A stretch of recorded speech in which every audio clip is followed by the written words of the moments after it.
জি, নিঃসন্দেহে এটা বলতে হবে যে আজকে একটু ঐতিহাসিক দিন। কারণ এই আইনের একটু গোড়া থেকে যদি আমি বলি যে 1973 সালে হলো এই আইনটি।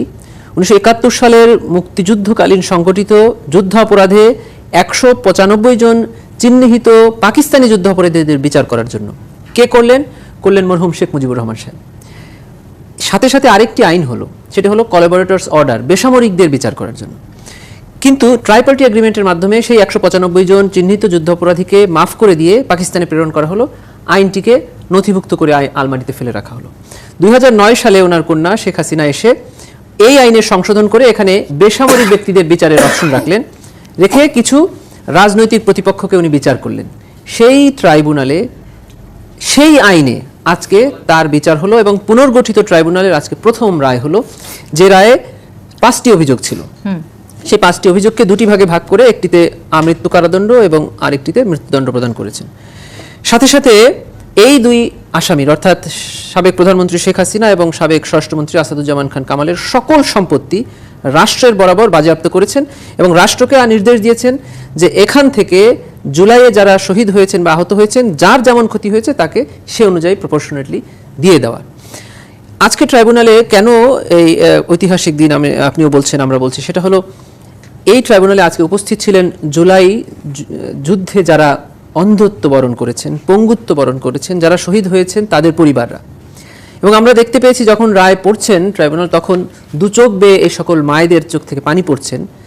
নিশ্চয়ই তারা তাদের সন্তানের চেহারা ওই সময় দেখতে পাচ্ছেন।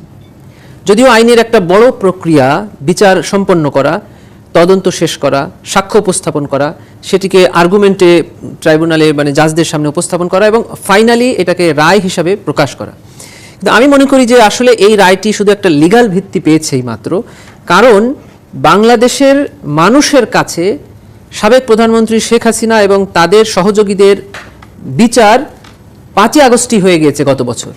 কারণ এই ঘটনার প্রত্যক্ষদর্শী সাক্ষী প্রত্যেকের কাছে যে ডিভাইসটি আছে, যে অনলাইন আছে, সব জায়গাতে পরিষ্কার হয়ে আছে কারা করেছে, কেন করেছে, কিভাবে হয়েছে, সবকিছু সবাই জানে। কিন্তু একটা আইনি ভিত্তিটাই শুধু দেওয়া হলো। এজন্য এই রায় অবশ্যই এটাই ইতিহাস হয়ে থাকবে, কারণ ভবিষ্যতে কোনো সরকার অথবা কোনো রাষ্ট্র তারই জনগণের উপরে ট্যাক্সের টাকায় কেনা লেথাল উইপন এবং বুলেট ব্যবহারের ক্ষেত্রে একবার হলেও চিন্তা করবে যে আমি রাষ্ট্রপ্রধান হয়ে আমার জনগণের উপর আমি অর্ডার করব, ড্রোন ব্যবহার করে আন্দোলনকারীদের অবস্থান নির্ণয় করো আর হেলিকপ্টার থেকে গুলি করো। এবং হেলিকপ্টার থেকে গুলি করতে গিয়ে কি হয়েছে আমরা দেখেছি, ছাদে থাকা শিশু নিহত হয়েছে, ঘরের মধ্যে থাকা মানুষ নিহত হয়েছে। আমরা এভিডেন্সে দেখতে পেয়েছি যে মাথা থেকে বুলেট ঢুকে নিচ থেকে বের হয়ে গেছে। এরকম একটা নৃশংসতা যে সরকার চালাতে পারে তারই জনগণের উপরে, তার জন্য যেটি কেবল দেখলাম যে বিএনপির একজন নেতা বলছিলেন যে মৃত্যুদণ্ড সাজাটা কম হয়েছে, তবে এর চেয়ে উপরে তো আর সাজা দেওয়া যায় না, এজন্য এই মৃত্যুদণ্ডই আমরা সন্তুষ্ট থাকতে বাধ্য হচ্ছি। আমি মনে করি শুধু এটা না, গত 15 বছর যে এনফোর্স ডিসঅ্যাপিয়ারেন্স হয়েছে, গুম হয়েছে, বিচার বহির্ভূত হত্যা হয়েছে, দুর্নীতি হয়েছে, প্রত্যেকটা ঘটনারই বিচার করা উচিত। নিশ্চয়ই। এবং আসলে আজকে যে রায়টি আমরা দেখলাম তার মধ্য দিয়ে আসলে সেটি হয়তো অনেকটাই আমরা সেই নির্দেশনাও পেয়েছি যে সর্বোচ্চ অবস্থানে যিনি থাকেন তার যদি বিচার হতে পারে, তার মানে সেই রাজনৈতিক দলের এই ধরনের কর্মকাণ্ডের সাথে যারা জড়িত প্রত্যেকেরই হয়তো কোনো না কোনো সময় বিচার হবে। মাহমুদুর রহমান মান্না, দীর্ঘদিন ধরে আসলে আপনারা রাজনীতি করছেন, আজকের এই রায়ের মধ্য দিয়ে রাজনীতিবিদদের কাছে নিঃসন্দেহে একটি বড় বার্তা পৌঁছে গেছে এবং কখনোই আসলে ফ্যাসিস্ট হয়ে যে দীর্ঘদিন টিকে থাকা যায় না, সেই বার্তাটি এই মুহূর্তে বাংলাদেশের রাজনৈতিক প্রেক্ষাপটে রাজনীতিবিদরা স্পষ্টভাবে বুঝতে পারলেন কিনা? এটা বলা খুব মুশকিল, স্পষ্টভাবে বুঝতে পারলেই কিনা সেটা সময় বলবে। এখন ধরে আপনি যদি প্রশ্ন করেন তাহলে সবাই বলবে হ্যাঁ এটা তো দেখলাম আমরা যা হলো, কিন্তু এইটাকে যদি আপনি ওভার দ্য ইয়ার স্প্রেড করেন, ছড়িয়ে দেন, ধরেন 3 বছর পরে, 4 বছর পরে, 10 বছর পরে, তখনকার চেতনা কেমন থাকবে তা আপনি বলতে পারেন না। কারণ এইরকম মামলাই তো তখনও করা হয়েছিল স্বাধীনতার পরে যুদ্ধাপরাধীদের বিরুদ্ধে, যদিও ওই যে 195 জনকে মাফ করে দেওয়ার একটা ঘটনা আমি মনে করি এক ধরনের কলঙ্কজনক ঘটনা ঘটেছিল। কিন্তু উদাহরণ তো আছে যে ক্ষমতায় থেকে যা ইচ্ছা তাই করা যায় না, সেটা বিচারের অধীনে আসতে পারে। হতে পারে পাকিস্তানি যে বিদেশি ছিল, বিজাতীয় ছিল, আমাদের মতো এখনকার সরকারের মতো একদম দেশীয় ছিল না, সেই হিসেবে তাদেরকে হয়তো আমরা দেশের মধ্যেকার ব্যাপার ভাবতে পারছি না। কিন্তু সত্যি হচ্ছে যে ক্ষমতায় থাকলেও এই বিচার করা যায়। এরকম আরও ঘটনা আছে। ধরেন বাংলাদেশের প্রধানমন্ত্রীর এরকম সাজা তো দেশে প্রথম। এই অর্থে এটা একটা ঐতিহাসিক বটেই। দ্বিতীয়ত যে মামলাটা হয়েছে সেই মামলাটাও একটা ইতিহাস আশ্রিত বা ইতিহাস নির্ভর। আন্দোলনটাই একটা ইতিহাস তৈরি করেছিল। আন্দোলন আমাদের নতুন ইতিহাস গড়বার অনুপ্রেরণা জুগিয়েছে এবং এই বিচারের রায়ও আমাদেরকে আগামীতে সামনের দিকে নিয়ে আরও সুন্দর ভবিষ্যৎ ইতিহাস গড়বার জন্য অনুপ্রেরণা যোগাবে। সেই অর্থে এই মামলার রায় সব দিক থেকেই ঐতিহাসিক। কিন্তু তারপর শিক্ষার ব্যাপারটা যদি বলেন, পলিটিক্সটাকে না আমরা মানে সবসময় ইথিক্স মোরালিটি দিয়ে জাজ করতে চাই, যদি সেটা কিন্তু হয় না। আলটিমেট বিচারে পলিটিক্স হলো স্টেট পাওয়ারের সাথে তার রিলেশন। একটা পার্টি যে রাজনীতি করে তার টার্গেট থাকে তাকে কোনোদিন ক্ষমতায় যেতে হবে। তার নিজের বিবেচনার মধ্যে হয়তো থাকে যে রাষ্ট্র ক্ষমতাটা আমার দরকার, রাষ্ট্রে আমি কল্যাণ করতে চাই বলে ইত্যাদি ইত্যাদি, আর অনেকভাবে ভাষা দিয়ে বলা যাবে। কিন্তু সেটাই তিনি যে করেন বা করতে পারেন ক্ষমতায় যাওয়ার পর, সেটা তো দেখা যায় না। সেই অর্থে আমি মনে করি যে এখন যারাই এরকম কথা বলছেন, এই মুহূর্তে তাদের চেতনা বা তাদের কথা নিয়ে আমি প্রশ্ন করছি না। এগুলো একেবারে অন্তর থেকে উৎসারিত, নিজেদের উপলব্ধি থেকে বেরিয়ে আসা। এবং ধরেন এরকম হয়েছে না, আমরা 4 আগস্টে আমার নিজের কাছেই বলেছি, আমি বহু জায়গায় কথা বলেছি, আগামী কালকে যে শেখ হাসিনার পতন হয়ে যেতে পারে মনেই করি নাই। বহু লোক আমাকে ফোন করতেন তখন, ভাই কিছু হবে কি ইত্যাদি, তারা বিশ্বাস করতে পারতেন না। কিন্তু সেটা ঘটে গেল।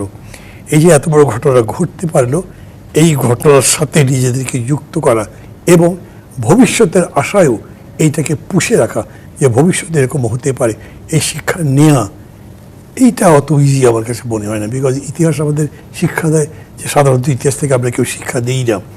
আমি একদম নেগেটিভ হচ্ছি সেটা কিন্তু না। আমি বলতে চাই, যখন আপনি আমাকে জিজ্ঞেস করবেন সবাইকে শিক্ষা নিয়েছে, আনকোয়ালিফাইড আনসার দেওয়াটা খুব মানে বুদ্ধিমত্তার কাজ হবে আমি মনে করি। তবে এই মুহূর্তে এই ঘটনাটি অন্তত বাংলাদেশের রাজনীতিবিদদের চোখে আঙুল তুলে তো দেখিয়ে দিয়েছে আসলে আর কোনোভাবে ফ্যাসিস্ট হওয়ার সুযোগ অন্তত বাংলাদেশে নেই।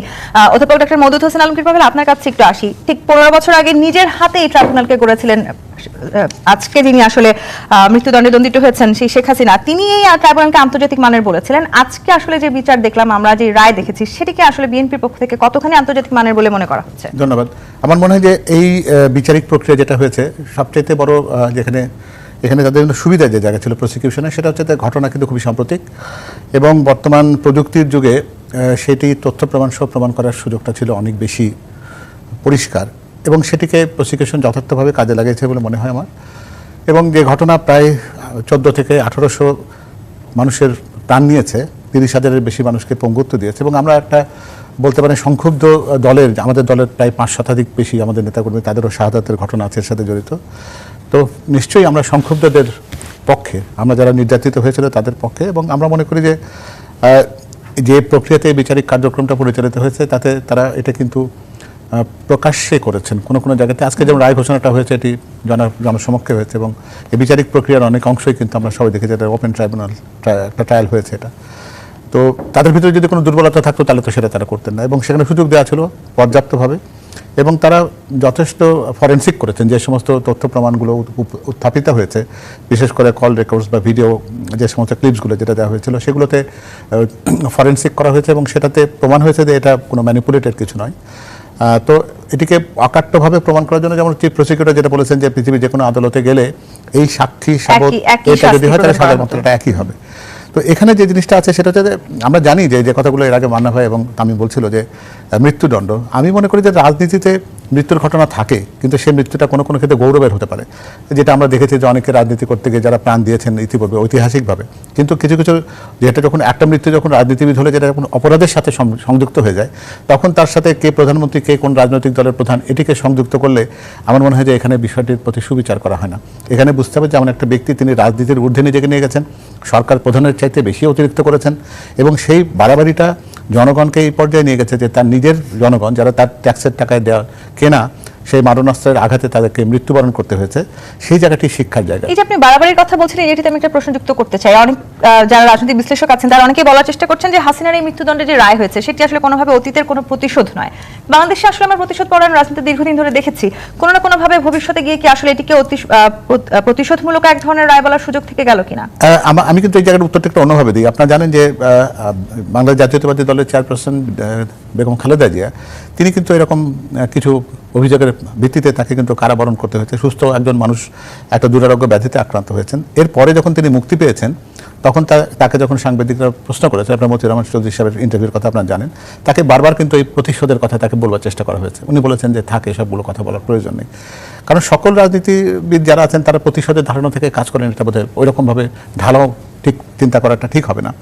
আমরা মনে করি যে প্রত্যেকটা মানুষ তার কৃতকর্ম যা করবেন না করবেন সেটা ভবিষ্যতের মাপদণ্ডে সেটা কতটুকু গ্রহণযোগ্য হবে বা হবে না সেটি ভেবেই বোধহয় কাজ করা উচিত। যে কোনো রাজনীতির ক্ষেত্রে এইরকম একটা বিচারের মধ্যে দিয়ে তো এর আগেও হয়েছে এরকম বিচার। রাজনীতিবিদরা যে এর আগে এরকম মৃত্যুদণ্ডের বিচারে ট্রাইব্যুনাল থেকে পাননি এমন নন, তারা মন্ত্রী ছিলেন, এর সাথে প্রধান শব্দটি যুক্ত হয়েছে। কিন্তু ঘটনা কিন্তু এরকম আমরা এর আগেও দেখেছি।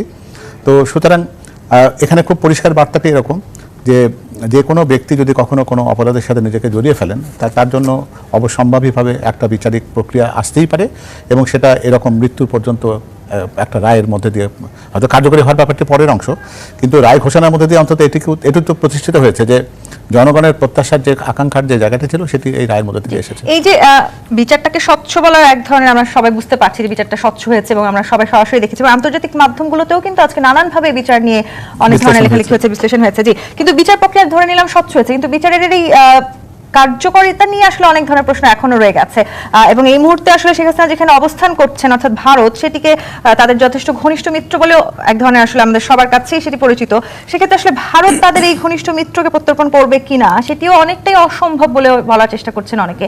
সেক্ষেত্রে আসলে এই বিচারটা কার্যকর হবে কি করে? এই জায়গাটিতে আমি আসবো, একটি বিরতির সময় হয়েছে। যে 25 প্রাথমিক রাজকাহন থেকে বিরতি নিয়ে ফিরছি, সাথেই থাকুন। 25 প্রাথমিক রাজকাহন দেখছেন। গাজী এম.এইচ. তামিম, 397 দিনের মাথায় আমরা এই বিচারের রায় ঘোষণা করে দেখেছি, এবং যেটি বলছিলাম এই রায় ধরে নিলাম স্বচ্ছ হয়েছে, কিন্তু আসলে বিচার কতখানি কার্যকর হবে সেটি নিয়ে নানান রকম প্রশ্ন আছে। আজ সারাদিন আসলে বিভিন্ন আন্তর্জাতিক মাধ্যমে এই বিষয়টি নিয়ে আমরা দেখেছি আলোচনা চলছে। শেখ হাসিনাকে আসলে এই মুহূর্তে ভারতের লুকিয়ে রাখার এক যে কথা আমরা শুনছি, এবং ভারতকে তার ঘনিষ্ঠ মিত্র হিসেবেই সবাই পরিচয় করে দিচ্ছে, সেক্ষেত্রে তার প্রত্যর্পণ একেবারেই অসম্ভব বলেও বেশিরভাগ রাজনৈতিক বিশ্লেষক বলছেন। সেক্ষেত্রে আসলে রায়ের কার্যকারিতা নিয়ে এক ধরনের প্রশ্ন রয়ে গেল কিনা? জি, আসলে এখানে ভারতের সাথে আমাদের সম্পর্ক কেমন এটা নির্ধারণের একটা সময় হয়েছে, যে ভারতের সাথে আসলে বাংলাদেশের সম্পর্ক নাকি ভারতের সাথে শেখ হাসিনার সম্পর্ক। আমাদের এই আইনে যদি কোনো ব্যক্তির বিরুদ্ধে শাস্তি প্রদান করা হয়, সে 30 দিনের মধ্যে আপিল করতে পারবে। এই মেয়াদটা আগে ছিল 60 দিন, এটা শেখ হাসিনা কমিয়ে নিয়ে আসলেন এই 71-এর ঘটনার বিচারের সময়। এরপরে অ্যাপিলেট ডিভিশনে কতদিনে একটা মামলা শেষ হবে এর কোনো নির্ধারিত সময় ছিল না, অ্যাপিলেট ডিভিশনের বিজনেস অনুযায়ী এটা হতো। এটাও উনি কমিয়ে এটাকে 60 দিনে করলেন, যে 60 দিনের মধ্যে অ্যাপিলেট ডিভিশনে অ্যাপিলটা শেষ করতে হবে। তো এখন ওনার এই আইনে যদি উনি অ্যাপিল করতে চান, উনি অথবা কামাল সাহেব, তাহলে ওনাদের দুইটা অপশন, 30 দিনের মধ্যে ওনাদের গ্রেফতার হতে হবে অথবা সারেন্ডার করতে হবে। এখন ওনারা ভারতে আছেন, এটা আমরা সবাই জানি। প্রসিকিউশনের দায়িত্ব হলো যে এই রায়ের একটা কপি, অর্থাৎ এই যে কনভিকশন ওয়ারেন্টটা পররাষ্ট্র মন্ত্রণালয়ের মাধ্যমে রেড নোটিশ জারির জন্য ইন্টারপোলের কাছে একটা অ্যাপ্লিকেশন পাঠানো যায়, আমরা সেটা করব, যেটা আমরা এর আগে করেছিলাম ওনার গ্রেফতারি পরোয়ানা যখন জারি হয়েছিল তখন। এরপরে যেহেতু উনি ভারতে আছেন, উনি যদি পৃথিবীর অন্য যে কোনো দেশে থাকতেন তাহলে এই একটি অপশনই আমাদের ছিল, রেড নোটিশ জারি করা থ্রু ইন্টারপোল।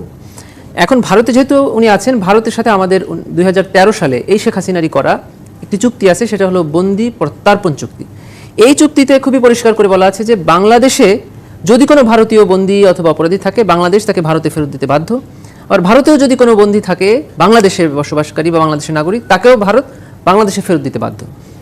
তো ওনার নিজের করা আইন এখন ওনার জন্যই প্রযোজ্য হবে। তার মানে বলা যায় উনি নিজের করা আইনে নিজেই ফেসে যাচ্ছেন, এরকম একটা ব্যাপার। দুটাতেই বিচারও তাই হয়েছে, এবং এখন উনি ভারতে আছেন, ভারতের সাথে উনি চুক্তি করেছিলেন প্রত্যার্পণের, এখন ভারতের দায়িত্ব আইন অনুযায়ী, চুক্তি অনুযায়ী ওনাকে ফেরত দেয়। যদি আমি ভুল না করে থাকি তামিম, তাহলে যারা আসলে আইন বিশেষজ্ঞ তারা আসলে বলেছেন যে অভিযোগগুলো রাজনৈতিক উদ্দেশ্য প্রণোদিত যদি মনে হয় ভারতের কাছে, সেক্ষেত্রে অনুরোধ অস্বীকারের পূর্ণ আইন অধিকারও রাখেন তারা। এখন আমি এই জন্য আপনাকে একটু বলতে চাচ্ছিলাম যে এটা কি রাজনৈতিক উদ্দেশ্য প্রণোদিত মামলা নাকি এটা crime against humanity. Crimes against হিউম্যানিটির ক্ষেত্রে আমরা বলি এটা হলো যে ক্রাইম অফ দি ক্রাইমস, পৃথিবীর শ্রেষ্ঠ অপরাধের মধ্যে এগুলো পড়ে। আর এই মামলাটা আমরা মূলত করেছিলাম ডকুমেন্ট বেসড, আমাদের কিন্তু এখানে একটা মৌখিক সাক্ষী এসে একটা ঘটনার বর্ণনা করবে, তার সাক্ষ্যের ভিত্তিতে ট্রাইব্যুনাল বিচার করবে, তা নয়। আমরা মূলত যিনি অপরাধী তার কথোপকথনকে ট্রাইব্যুনালের সামনে তুলে ধরেছি যে হ্যাঁ উনি এই কথাটা বলে নির্দেশ দিয়েছেন। এটা সত্য কিনা এটা ডিজিটাল ফরেনসিক টেস্টের মাধ্যমে প্রমাণিত হয়েছে। শুধু বাংলাদেশের প্রতিষ্ঠান এটা করে নাই, এটা বিবিসি তাদের নিজস্ব প্রক্রিয়ার মাধ্যমে এটাকে ফরেনসিক টেস্ট করে বলছে যে হ্যাঁ এটা জেনুইন। শুধু উনার ভয়েস না, উনার চুপ থাকাটা, উনার টোন, উনার ভয়েস, উনার কথা বলা, প্রত্যেকটা জিনিস বিবিসি আলাদা আলাদা করে টেস্ট করেছে, করে বলছে যে হ্যাঁ এটা শেখ হাসিনার বক্তব্য, উনি লেথাল ওয়েপন ব্যবহার করে ছাত্র জনতাকে হত্যার নির্দেশ দিয়েছেন। আল জাজিরা রিপোর্ট আমরা দিয়েছি, ইউএন রিপোর্ট দিয়েছি, ইউএনএইচসিআর এর রিপোর্ট দিয়েছি, আইটিজেপি ইন্টারন্যাশনাল অর্গানাইজেশনের রিপোর্ট দিয়েছি, হিউম্যান রাইটস ওয়াচের রিপোর্ট দিয়েছি, যেগুলো পৃথিবীর সকল কর্নার থেকে well accepted organisation, international organisation, এগুলো দিয়ে সাথে কিছু মৌখিক সাক্ষী দিয়ে ওগুলোকে এস্টাবলিশ করেছি। আর হাসপাতালে যে সকল আহত এবং শহীদরা গিয়েছিলেন তাদের শরীর থেকে যে বুলেট, লেথাল ওয়েপনের যে বুলেটগুলো ডাক্তাররা অপারেশন করে বের করেছে, যেগুলো হাসপাতালে আছে এবং ওই সকল মানুষের কাছে আছে, সেগুলো ট্রাইব্যুনালে জমা দিয়েছি। ইন্টারন্যাশনাল এবং ন্যাশনাল সরকার থেকে যে সকল শহীদ এবং আহতদের তালিকা প্রকাশ করেছে সেই তালিকা জমা দিয়েছি। জাতীয় এবং আন্তর্জাতিকভাবে যে সকল রিপোর্টস পাবলিশড হয়েছে, ডকুমেন্টারি পাবলিশড হয়েছে, সেগুলো ট্রাইব্যুনালে আমরা জমা দিয়েছি। এই সবকিছু মিলিয়ে আসলে এই আহত নিহতদের চিকিৎসার সনদ জমা দিয়েছি। রাজনৈতিক উদ্দেশ্য প্রণোদিত বলবার সুযোগ এটা বলার কোনো সুযোগ আছে? কিন্তু ইতিমধ্যে কিন্তু সেটি জানিয়ে দেওয়া হয়েছে। আপনি নিশ্চয়ই জানেন যে শেখ হাসিনা ইতিমধ্যে আন্তর্জাতিক বিভিন্ন মাধ্যমে তিনি বলেছেন যে এই ট্রাইব্যুনালের রায় রাজনৈতিক উদ্দেশ্য প্রণোদিত। উনি, আমি একটা সেকেন্ড একটু বলি, উনি শুধু এইটা না, উনি বিচার চলাকালীন অবস্থায় বলেছেন যে আমার বিরুদ্ধে 227টি মামলা হয়েছে, 227 জনকে মারার লাইসেন্স পেয়ে গিয়েছি। এই কথা যিনি বলেন তিনি স্বীকার করবেন যে আমার বিরুদ্ধে আনিত অভিযোগ সত্য? তো এই ধরনের কথা যিনি বলতে পারেন তিনি এই সাক্ষী অভিযোগকে ডিনাই করবেন। পৃথিবীর সকল অপরাধীরা তাই করে। অথবা একটা মওদুদ হাসান আলমগীর পাভেল, এই যে দিল্লির সাথে বাংলাদেশের যে সম্পর্ক, সেটি তো আসলে আমাদেরকে ভবিষ্যতেও সামনে এগিয়ে নিয়ে যেতে হবে। কিন্তু শেখ হাসিনা আওয়ামী লীগের প্রধান থাকার সময় যে কূটনৈতিক সম্পর্ক গড়ে তুলেছিলেন, এখন আসলে সেই সম্পর্ককে পেছনে ফেলে এই তার রায় কার্যকর করাটা অনেকটাই কঠিন হবে কিনা? বিবিসি ইতিমধ্যে তারা বলেছেন যে এই মুহূর্তে বাংলাদেশ এবং ইন্ডিয়া এক ধরনের ট্রিকি সিচুয়েশনের মধ্যে আছে। তারা এটিও বলেছে শেখ হাসিনা দোষী সাব্যস্ত হওয়াটা ভারতের জন্য জটিল পরিস্থিতি তৈরি করেছে। হ্যাঁ, এটা ঠিক যে আমাদের কিন্তু একটা মূল্যায়নের জায়গা আমাদের জন্য যতটা না জটিল তার চেয়ে ভারতের জন্য। কারণ এতদিন পর্যন্ত দেশের মানুষ, বাংলাদেশের মানুষ জেনেছে, উপলব্ধি করেছে এবং বিশ্বাস করতে শুরু করেছে যে ভারত একটি রাজনৈতিক দল, বিশেষ করে একটা ব্যক্তি পরিবারের প্রতি তাদের আনুকূল্যতা বেশি। তারা সম্পর্কের ক্ষেত্রে বাংলাদেশের সাথে ভারতের সম্পর্কের চাইতে ভারতের সাথে একটা বিশেষ রাজনৈতিক দলের সম্পর্কটাকে গুরুত্ব দিয়েছে বেশি। এখন কিন্তু এটা প্রমাণ করার সময় এসেছে যে সত্যি সত্যি ভারত বাংলাদেশের সাথে সদিচ্ছা সম্পর্কটা রাখতে চায় কিনা। এবং এই জায়গাতে যে কথাগুলো, এই যে ক্রিটিক্যাল সিচুয়েশনে জন্ম দিয়েছে বা এটা সেটা, এটা যে কোনো দেশের কূটনীতির ক্ষেত্রে এরকম একটা পরিস্থিতি আসতেই পারে। এখন ভারতের জন্য সিদ্ধান্ত নেওয়ার সময় এসেছে যে ভারত এই ব্যাপারটাকে কী করে ডিল করবে। কারণ হচ্ছে যে এটা রাজনৈতিক কারণে কোনো বন্দি বিনিময় প্রত্যাপন যেটা আছে সেটাকে ঠেকানোর চেষ্টাটা যৌক্তিক হবে কিনা হবে, এটা ভারতকে ভেবে দেখতে হবে। কারণ এই ট্রিটিটা যখন ভারত বাংলাদেশ উভয় পক্ষ স্বাক্ষর করেছে, তখন সেই ট্রিটির প্রতি দায়বদ্ধতা কিন্তু দুইটা দলেরই আছে। তো এখন এটি প্রমাণের অপেক্ষায় আছে। আমরা তো দেখেছি যে আজকে পররাষ্ট্র উপদেষ্টা ইতিমধ্যে বলেছেন যে তাকে ফেরত দেওয়ার জন্য আনুষ্ঠানিকভাবে ভারতকে তারা আরেকবার জানাবেন, অনুরোধ করবেন যে তাকে ফেরত দেওয়ার জন্য, যাতে রায়টা কার্যকর বা উনি ফিরে এসে তার যে আইনগত যে অধিকারটা আছে অ্যাপিল করার, সেই সুযোগটা উনি নিতে পারেন। কারণ একটি আমরা যেটাকে বলি যে ট্রায়াল কোর্টের রায়ের উপর ভিত্তি করে তার সবটা হয়ে যাওয়ার কোনো সুযোগ নেই অনেক ক্ষেত্রে, কারণ এটা তো আরও উচ্চ আদালতে যাওয়ার সুযোগ আছে। ফলে উনি যদি মনে করেন যে উনি সত্যি সত্যি নিরপরাধ, তাহলে তার উচিত হবে দেশে ফিরে এসে এটাকে আইনগতভাবে মোকাবেলা করা এবং ভারতের উচিত হবে সেই সুযোগটা তাকে করে দেওয়া। এতে করে আপনি কি মনে করছেন বাংলাদেশ এবং ভারত এই দুটো দেশের সম্পর্ক আরো বেশি চাপের মুখে পড়তে যাচ্ছে? নিশ্চয়ই, এটা তো ভারতের প্রমাণ দেওয়ার বিষয়। এখন তো বল তো ভারতের কোর্টে, আমাদের তো কিছু করে না এই জায়গায়। ভারতেরই এখন উচিত হবে তাদের এটা প্রমাণ করে যে তারা সত্যি সত্যি বাংলাদেশের সাথে বন্ধুত্ব করতে চায়। কোনো একটা ব্যক্তির সাথে বন্ধুত্বের কারণে তারা এত বড় একটা সুযোগ, বাংলাদেশের প্রায় 18-19 কোটি লোকের সাথে যে একটা জনগোষ্ঠী আছে আমাদের, তাদের সাথে একটা অবন্ধুত্ব সুলভ সম্পর্ক সৃষ্টি করার মধ্যে ভারত যে কোনোভাবে উপকৃত হতে পারে না, সেই সত্যটা বোধহয় এখন উপলব্ধি করার সময় ভারতের জন্য এসেছে। জি নিশ্চয়ই। মাহমুদুর রহমান মান্না, এই যে ভারতের কথা আমরা বলছি, সেই জায়গাটি থেকে আওয়ামী লীগের আজকে আসলে এই রায়ের পরে তাদের পক্ষ থেকে যে ধরনের বক্তব্য আমরা পেয়েছি, সেখানে তারা অনেকেই বলার চেষ্টা করেছেন যে এই সরকার আসলে অনির্বাচিত এবং তারা গণতান্ত্রিক ম্যান্ডেটহীন সরকার, সে কারণে তাদের হয়তো এই রায়টিকেও এক ধরনের সমালোচনা করার সুযোগ তৈরি করার চেষ্টা করছেন। সেটিকে আপনি কিভাবে বিশ্লেষণ করতে চান? এটা বলার আগে একটা কথা বলি। আমি এরকম শুনেছি, যখন প্রথমবারের মতো বাংলাদেশের পক্ষ থেকে শেখ হাসিনাকে ফেরত দেওয়ার জন্য ভারতকে বলা হলো, তখন কোনো আইনজীবী টকশোতে এসে বলেছিলেন যে এরকম একটা ব্যাপার নাকি আছে, যেমন ভারতের পক্ষে যদি তারা মনে করে যে তাদের কাছে যারা বন্দী আছে বা যাদেরকে তারা শেল্টার দিয়েছে, তাদের দেশে ফিরে দিলে যদি সে ফাঁসির সম্মুখীন হয়, তার রায় ফাঁসি হয়, তাহলে তারা নাও দিতে পারে, ডিনাই করতে পারে, তার জীবন বাঁচাবার জন্য আমরা তাকে রাখতে চাই। আমি ঠিক জানি না যে এখন এই যে ফাঁসি রায় তো হয়ে গেল, তারপরে এরকম কোনো কিছু ওয়ার্ক করে কিনা। হ্যাভিং সেইড দ্যাট, আমি আপনার প্রশ্নের জবাবের দিকে যাই। সেটা হচ্ছে যে এই কথাও তখন ভারত সরকারের পক্ষ থেকে বলা হয়েছে যে তারা বাংলাদেশের সাথে সম্পর্ক করবে একটা নির্বাচিত সরকারের। খেয়াল করে দেখেন, যে প্রশ্ন আপনি করেছেন সেটা কিন্তু 100% পলিটিক্যাল। এটা আপনি লিগ্যাল সাইডে এক্সপ্লেন করতে পারবেন না, আপনি ফিরিয়ে আনতে পারবেন কতখানি কিংবা কি ইত্যাদি, এটা তার চাইতে বেশি সাইডটা হবে পলিটিক্যাল, আমার কাছে তাই মনে হয়। এবং ইন্ডিয়া যে যুক্তিগুলো দিয়েছে, তারা পরপর 3টা নির্বাচন আওয়ামী লীগ যেগুলো করেছে ওগুলো কোনো নির্বাচনই নয়, কাজে নির্বাচিত সরকারের সাথেই তারা সম্পর্ক রাগ করবে এই কথা ধোপেই টেকে না, বরঞ্চ এতে থেকে তাদের একটা ব্যাড ইন্টেনশন বা তাদের ইল মোটিভ প্রকাশ পায় যে তারা যেভাবেই হোক না কেন তাকে রাখতে চায়। এবং এই যে কথা আছে, শেখ হাসিনা তখন বলতেন যে আমি ভারতকে যা দিয়েছি এরকম কেউ কখনো দেয়নি। ওই একটা কৃতজ্ঞতা বোধ থেকেও যাই হোক, ভারতের পত্রপত্রিকাগুলো তখন কত লিখেছে যে এত বড় ফ্রেন্ড আমরা পাবো কোথায়। এই অ্যাটিটিউড থেকে তারা চেঞ্জ করেছে সেটা আমি এখন পর্যন্ত দেখি না। তবে এইটা বিশ্বাস করতে হবে, আন্তর্জাতিক রাজনীতিতে আসলে কোনো চিরস্থায়ী বন্ধুত্ব নেই, কোনো চিরস্থায়ী শত্রুতাও নেই। ভারতের বাংলাদেশের বন্ধুত্ব লাগবে, ভারত বাংলাদেশের সাথে সম্পর্ক নর্মাল করতে হবে। আমাদেরই কেবল ক্ষতি হচ্ছে এরকম না, তাদেরও ক্ষতি হওয়ার বিষয় আছে, বোধ ইকোনমিক্যালি এবং অন্যান্য সিকিউরিটি রিজন বা যেসব জায়গা থেকে আছে। সেই হিসেবে ধরেন 3 মাস পরে বা 3.5 মাস পরে যখন নির্বাচন হয়ে যাবে, সেই নির্বাচিত সরকারের প্রতি ভারত সরকারের অ্যাটিটিউড কী হবে এইটা আমাদের দেখার বিষয় আছে। সেই সময় ভারত এই খোঁড়া যুক্তিগুলো দেখাতে পারবে না, নির্বাচন নিয়ে প্রশ্ন তুলতে পারবে না, বা নির্বাচনে যদি কোনো প্রশ্ন থাকে সেটাও ইন্টারনাল ব্যাপার হবে, এটা তাদের দেখার বিষয় না। তারা দেখবে এটা ইলেকশন হয়ে গেছে, সেই ইলেকশনে যে গভর্নমেন্ট আসছে সেই গভর্নমেন্টের সাথে তাদের সম্পর্ক স্থাপন করতে হবে।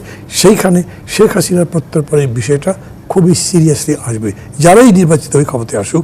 এখন পর্যন্ত বাংলাদেশের রাজনীতিতে যারা বিচরণ করেন তারা সবাই জুলাই সনদের পক্ষে আছেন, জুলাই অভ্যুত্থানের চিন্তার সাথে আছেন, এবং আওয়ামী লীগ তথা শেখ হাসিনা বা এই পরিবারের যে অত্যাচার নির্যাতন এগুলোর সাথে তারা প্রত্যক্ষ করেছেন, দেখেছেন কীরকম হয়েছে।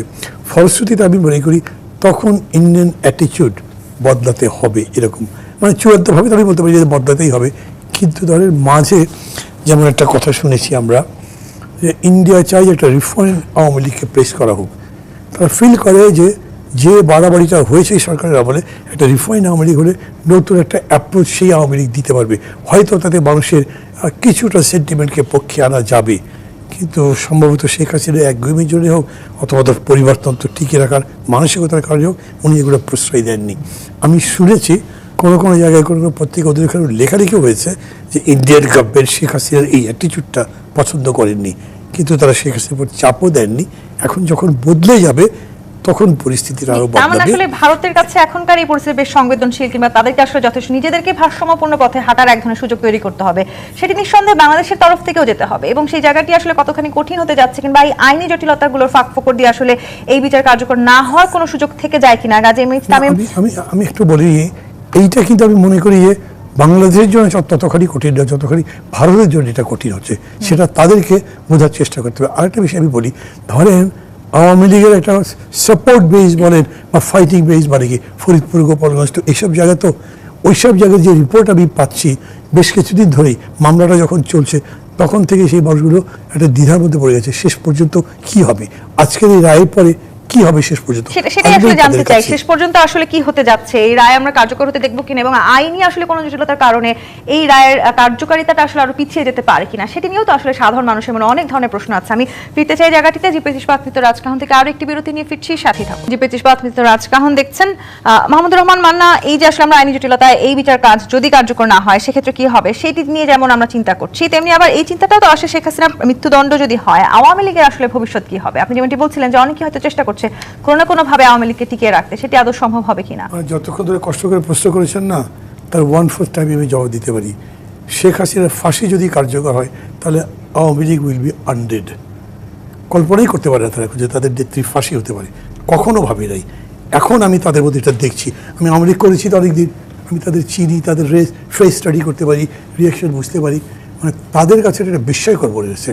আজকে যদিও ধরেন বিভিন্ন জায়গাতে কিছু বিক্ষিপ্ত ঘটনা ঘটেছে, কিন্তু আমি বলি এই ঘটনাগুলো না এরকম যে মানে একটা বিরাট সমুদ্রের মধ্যে একটা ঢেউ না, কিছুই না, তরঙ্গ তৈরি করতে পারে না। এগুলো হয়তো কিছু জায়গায় দেখেন টিভিগুলো খুব বড় বড় করে দেখাচ্ছে, বাকি জায়গাতে ফ্রাস্ট্রেশনে বেশি হয়, দলের মধ্যে ফ্রাস্ট্রেশন হবে। আমার নিজের অভিজ্ঞতা আছে, আমি তখন জাসদ করতাম, যখন কর্নেল তাহেরের ফাঁসি হয়েছিল তার আগে আমাদের স্পিরিট কত হাই ছিল, দেন এভরিথিং ওয়াজ ডেড।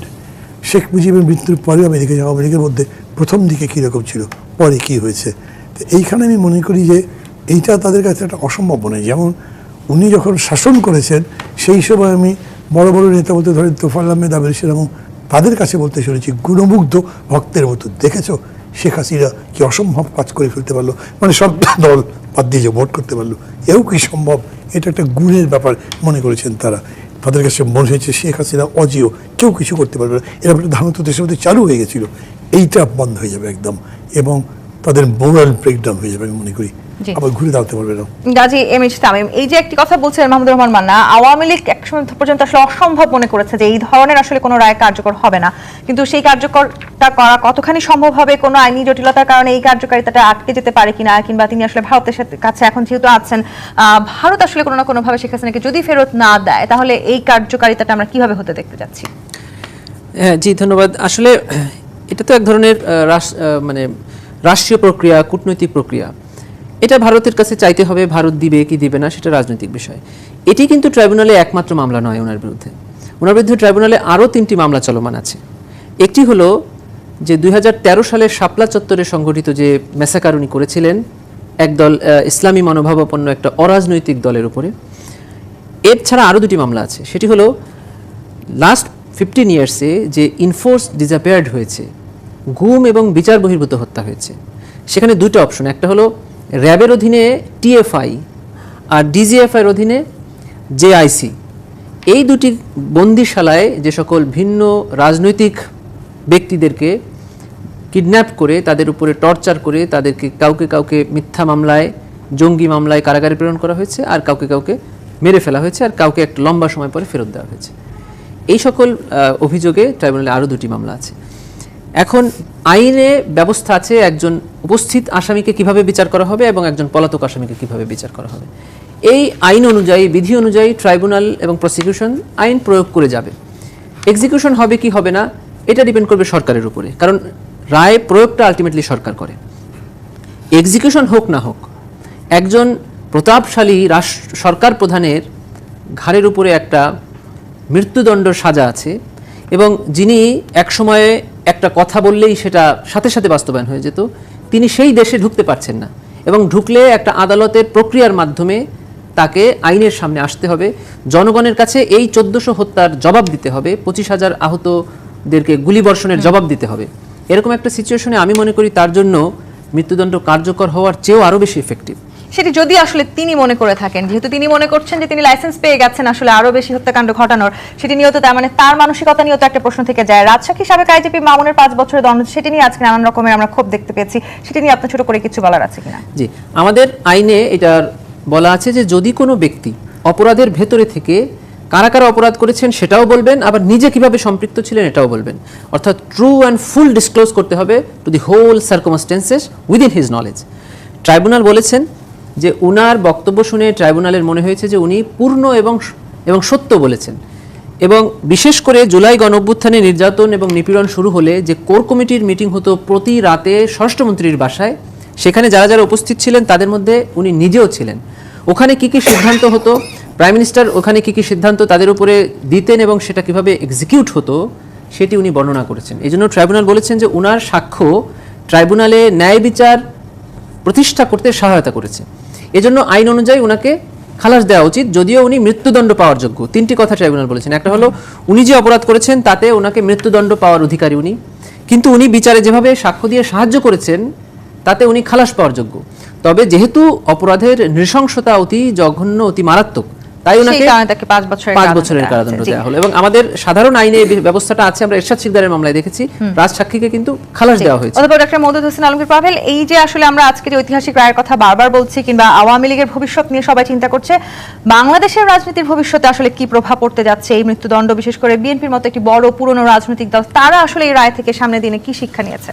এটা শুধুমাত্র বিএনপির জন্য না, আমার মনে হয় বাংলাদেশের রাজনীতির জন্য এটা একটা উদাহরণ, এখান থেকে শিক্ষা নেওয়া বা না নেওয়া তো রাজনৈতিক দলগুলো তাদের নিজস্ব বিবেচনাতে নেবে। এটা শুধুমাত্র আমাদের দলকে ইঙ্গিত করে বলাটা বোধহয় খুব সঠিক হবে না। আমার মনে হয় যে এই ঘটনাটা বাংলাদেশের রাজনীতির সাথে যারা সংশ্লিষ্ট রয়েছেন তাদের প্রত্যেকের জন্যই একটা উদাহরণ, যে উদাহরণটা একটা জায়গাতেই মানুষকে নিয়ে যাবে। সেটা হচ্ছে জনগণ আশ্বস্ত হবে যে কেউই বিচারের ঊর্ধ্বে নয়, এবং যে কোনো একটা অপরাধ বা বিরোধী কোনো একটা অবস্থান যদি কারো থাকে, সেটা যদি জনগণের পয়সায় কেনা অস্ত্রের প্রয়োগের মাধ্যমে যদি সে নিরস্ত্র জনগণকে যদি হত্যা করার মতো কোনো ঘটনা ঘটে, এরকম কোনো নির্দেশ দেয়া বা এরকম কোনো ঘটনার সাথে সম্পৃক্ত থাকলে তিনি বিচারের ঊর্ধ্বে, আইনের ঊর্ধ্বে থাকতে পারবেন না। আজকে আরেকটি ঘটনা নিশ্চয়ই আপনারা সারাদিন ব্যাপী দেখেছেন যে এই রায়কে ঘিরে ধানমন্ডি 32 নম্বর প্রায় রণক্ষেত্রে পরিণত হয়েছে। এটিকে আসলে আমরা কিভাবে দেখছি? 32 নম্বরে ভাঙচুর করলে কি আসলে এই বিচারের রায় কার্যকর করা সহজ হবে, নাকি আসলে এটি করার মধ্য দিয়ে আদৌ কোনো আমাদের প্রাপ্তি আছে কিনা? আমার মনে হয় যে এটা একটা আবেগের জায়গা। যারা এই 17 বছর ধরে যে নির্যাতন, যে অবিচার দেখেছেন, তাদের একটা অংশ নিশ্চয়ই হয়তো মনে করছেন যে এই ঘটনার সাথে যে ওই ইতিহাসটা জড়িয়ে আছে তার ভিত্তিভূমিকে তারা নিশ্চিহ্ন করতে চান। সেটা তাদের একটা নিজস্ব অবস্থান, আবেগের জায়গা। সেই বিবেচনা থেকে তারা গেছেন। আবার সরকারেরও একটা দায়িত্ব রয়েছে যে কোনো একটা সম্পদ, কোনো ব্যক্তি পর্যায়ে সেটি ঘোষণা দিয়ে ধ্বংস করার কাজটা তারা নিশ্চয়ই হতে দিতে চান না, সেটা প্রতিহত করতে চান। সেটার জন্য তারা পুলিশ এবং সেনাবাহিনীকে সেখানে নিয়োজিত করেছেন। অপ্রীতিকর ঘটনা তেমন ঘটেছে এরকম মনে হয়নি। উভয় পক্ষই মনে করেছেন যে সেখানে একটা তাদের কেউ ভেবেছেন যে এটিকে নিশ্চিহ্ন করতে চায়, আবার কেউ মনে করেছেন যে প্রকাশ্যে ঘোষণা দিয়ে এরকম কাজ করাটা ঠিক